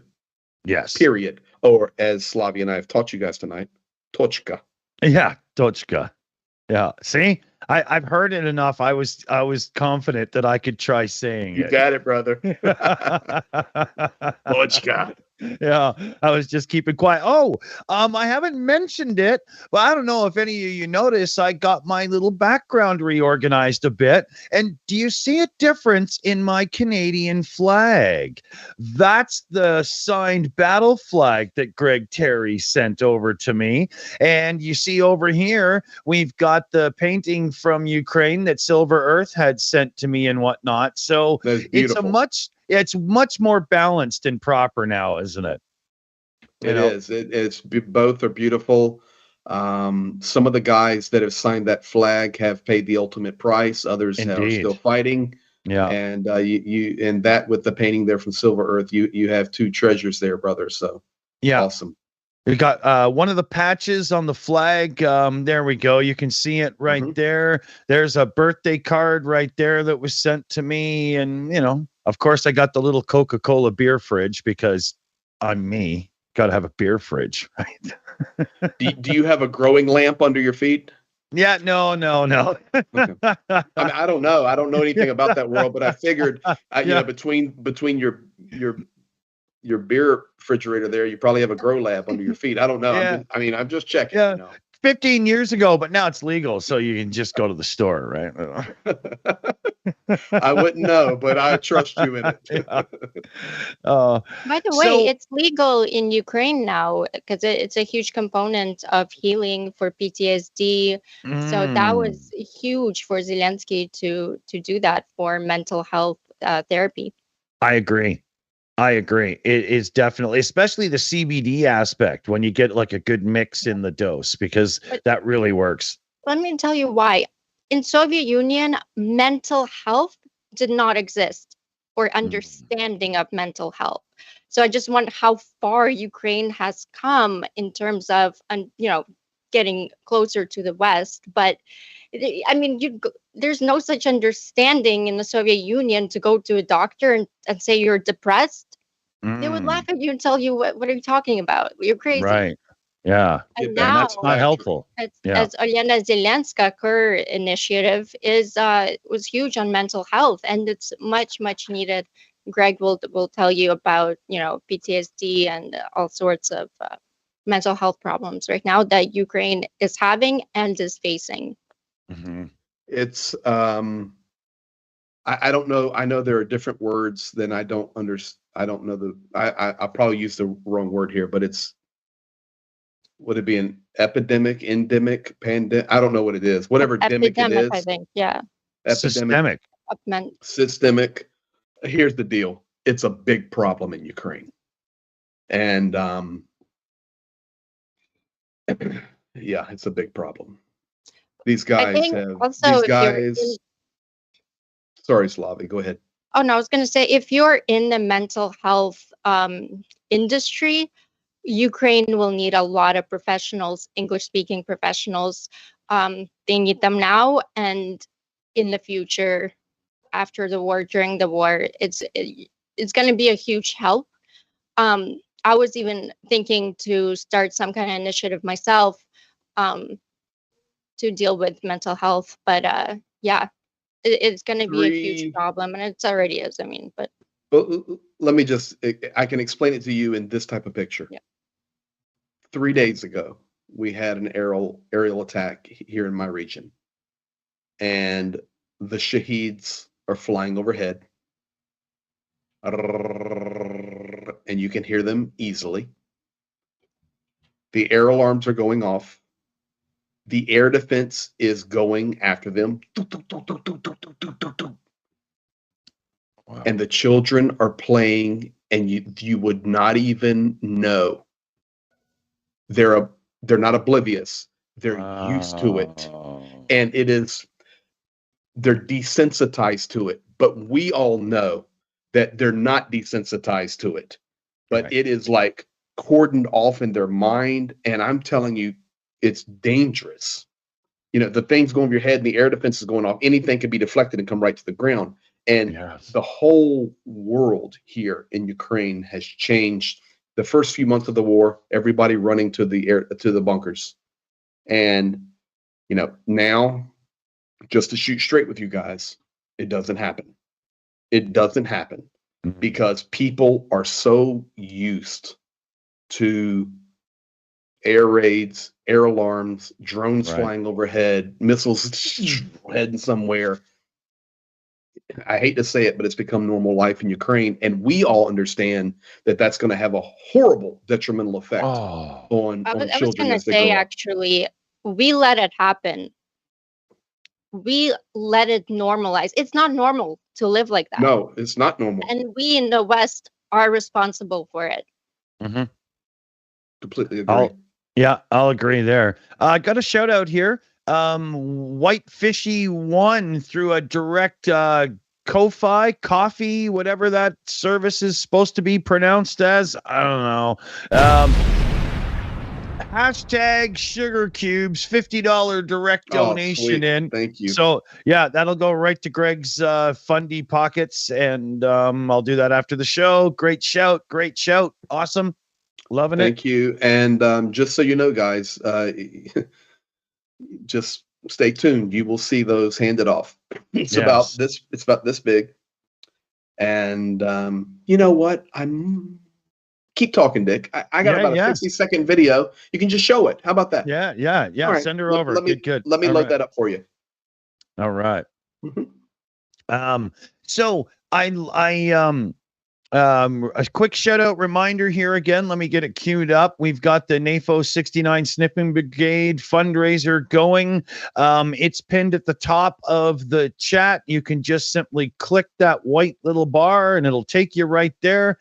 And every little bit helps. These trucks matter. They're decked out properly. They're done right. These guys have really evolved into a group that is, it was a ragtag group in the very beginning, just trying to help. And now it's this organized team of people that have it's so together. It's not funny. It's very much worth your donation dollars. I've also got a shout out here from Cats. Hey everyone, Slava Ukraine. Heroam Slava. Good shout, Cats. Good shout. Thank you. Let me check over here. I think I'm mostly caught up. Dick, I'm sending it to you now. All right. Let's see. Slavy, Commander, anything you want to, get at as we're loading up a little video coverage here? Yeah. I can go. Sure. This is the last push for propaganda. It's going to be, since the elections are coming up, it's going to be insane. There's already new waves of propaganda. Now that Kamala Harris is doing really well, the MAGA and the Trumpers and Russian bots are stepping it up. So we need to step it up 10 times more.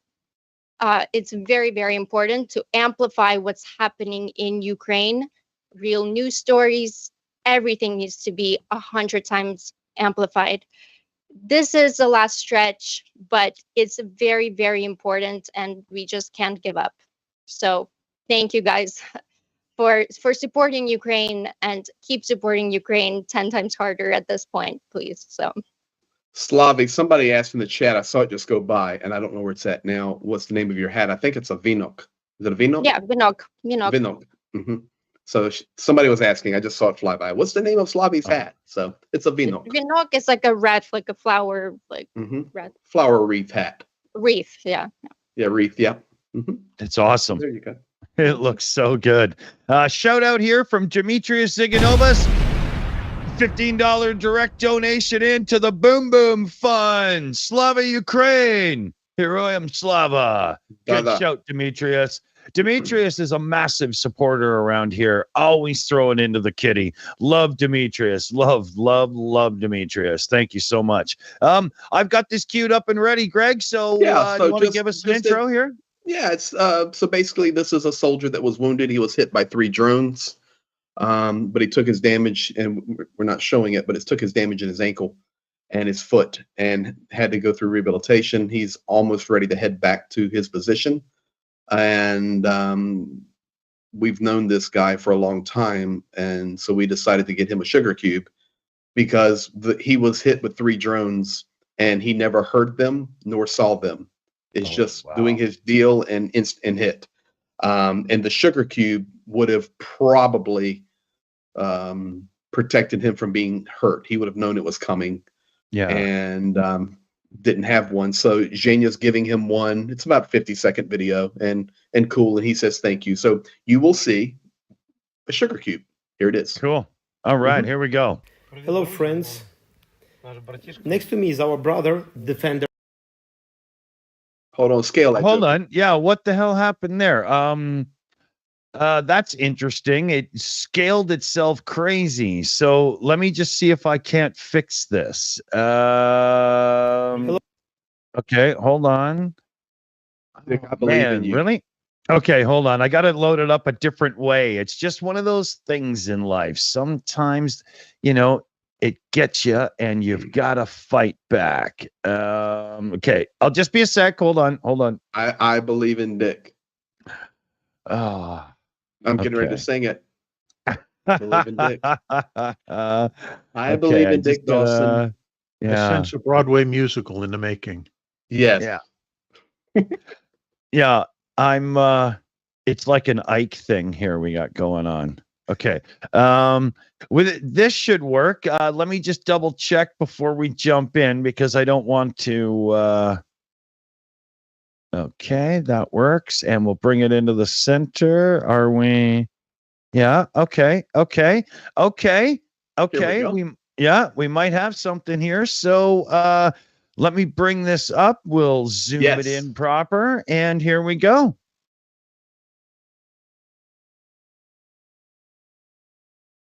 Where's the audio? Where's the audio? Are you kidding me? Okay, hold on. Try this again. Hello, friends. Next to me is our brother, Defender, Warrior. And as we usually do it, we help today to our army. What we want to give today, it's a drone detector device.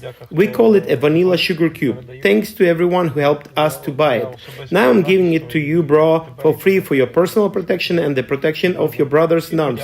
Thank you all again, and if you want to say something, you can say it now. I say thank you to everyone. Please continue helping because, in fact, it is very, very important. Such equipment, which saves lives, extremely important. Not so often we're getting such equipment. It is very difficult to see a drone, and it's even more difficult to hear it in the proper time. So thank you, glory to Ukraine, glory to the heroes. All together we're continuing to help until the victory. Now you know why I am addicted to helping these guys. Do you see his smile? Yeah. Do you see? That was some hard-on sleeve stuff, right? Do you see the smile? I mean, how can we not stand with these guys? How can I argue that?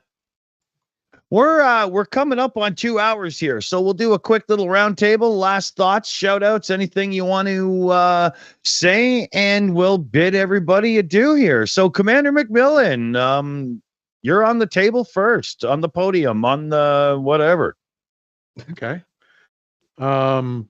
First, I wanted to backtrack and answer the question that somebody came up with about Philip Gordon, who's potentially going to be Harris's national security advisor. He's in his early 60s, has solid foreign relations, national security credential. He's had a long history of government service since the early 90s. Served at pretty much the highest level most of the time. And his focus is primarily, but not exclusively, on Eastern Europe. So I think that gives you some sense of the priority that Harris would probably be putting on Ukraine. Interesting. Yeah. My only concern, this is just me personally, is that his CV seems to suggest that he's one of those Clinton-era neoliberals, and that's a clique that I don't trust particularly much. They're kind of, for a lack of better description, call them Republican light in their thinking. Okay. Doesn't mean he's a bad guy, just means I'd prefer somebody who's a little more on the left, but that's my political spectrum. Centrists are fine. I'm not going to argue with it. So anyway, that answers the question that came up earlier. Cool. And in final summary, as I do every week when we close the session, I want to urge everybody to continue to communicate with their elected officials to emphasize how important the question of Ukraine is to you. Let them know that you want to continue government support at all levels for Ukraine. That's it. Good Let shout, Ukraine strike back Russian positions. Yeah. All right. Yeah. Well, Slabby, perfect timing. Your turn. I just wanted to say that let Ukraine strike back on Russian positions inside Russia. Zelensky has said the weapon delivery is not happening again. Lots of shortages on the front line. Very important that we as citizens of the free world advocate for Ukraine, because we live by the same customs. Ukraine lives by the same customs as we do here in the West. So it's very, very important to support Ukraine and advocate. Call the government, call your officials, whoever you can touch. That would be great. Also, subscribe to my channel. It's just a baby channel, but hopefully you guys do that. And Slava Ukraini, I gotta run to Ukrainian Culture Center soon. To celebrate Dnia Zalezhnosti. But thank you so much for being here. Thank you to all the viewers. Please donate to the Shills campaign for NAPO truck for Sam Newey. Very important. You guys do those trucks. They're pretty incredible. I looked at all the videos. Yeah. They do wonders on the front lines. We got to give them to our boys, to the International Legion, who are giving their life to fight for freedom. Yep. So please do whatever you can. And if you can't, use social currency. This we have an abundance of. Keep sharing. It costs you nothing. So thank you guys. Awesome. Greg Terry, what do you think, buddy? I think it's been a great time together. We had Starsky here earlier and had Seklo Sakai and, of course, Commander and Slavi and you. We've shared a lot of things, been great conversation. The chat has been awesome. I did see somebody in the chat mention, will the armored Cosavacs, Medivacs have the sugar cubes in them? They're going to have a lot more sugar cubes in them. They will have full multi-channel drone jammer and drone detector systems. We're talking these units are thousands and thousands of dollars and had to be ordered months ago. Yes. They're going to be unbelievable vehicles. So yes, they will have sugar cubes on. They'll have the sugar cube factory on those. Yes. But I want to say thank you to everybody. And once again, I just love it how we can all come from different backgrounds, different viewpoints, different ways we were raised, different cultures, different languages, and we come together and we stand together. And I've got news for you. We are much stronger standing together on what we agree about than fighting over what we disagree about. That is ignorance. The fight over what you disagree is just a sign of lunacy. We're better off to give each other common ground, to hear each other, and to work together and stand together and learn from each other. And that way we all become better people. And thank you guys for being here tonight. I plan, as of right now, tomorrow to roll out, start journeying toward the front. So we'll keep you posted. Yeah. All right. And big shout out here to our team who help us do everything in the background and half the time in the foreground as well. We got Annette, Shayna Caldwell, Liam Wakefield, Crazy Cat, Tona Ottenson, and Super Chat Matt. So thanks everybody, because this wouldn't come together without you. You know, we'd be properly screwed. Big shout out to everybody who helps and supports the channel in our efforts to support Ukraine. We're doing some real work here. It's working. It's worth it. It's good. Your efforts count and they matter. And your efforts on social media, like's been said, matter as well. Keep Ukraine's issues and plight in everybody's mind whenever you can. Can I make one statement as we close before you do on that note? I just want to say one thing. Are you ready? Regardless of the great speech I gave about all of us standing together, which we should, I just want everybody here to know Y'all are crazy. My only strong suit. Go out the smile, man. Y'all are crazy. Oh, that's a perfect time. Thanks for joining us, everybody. Slava Ukraine. Geroim Slava. Geroim Slava.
It's over. Go home.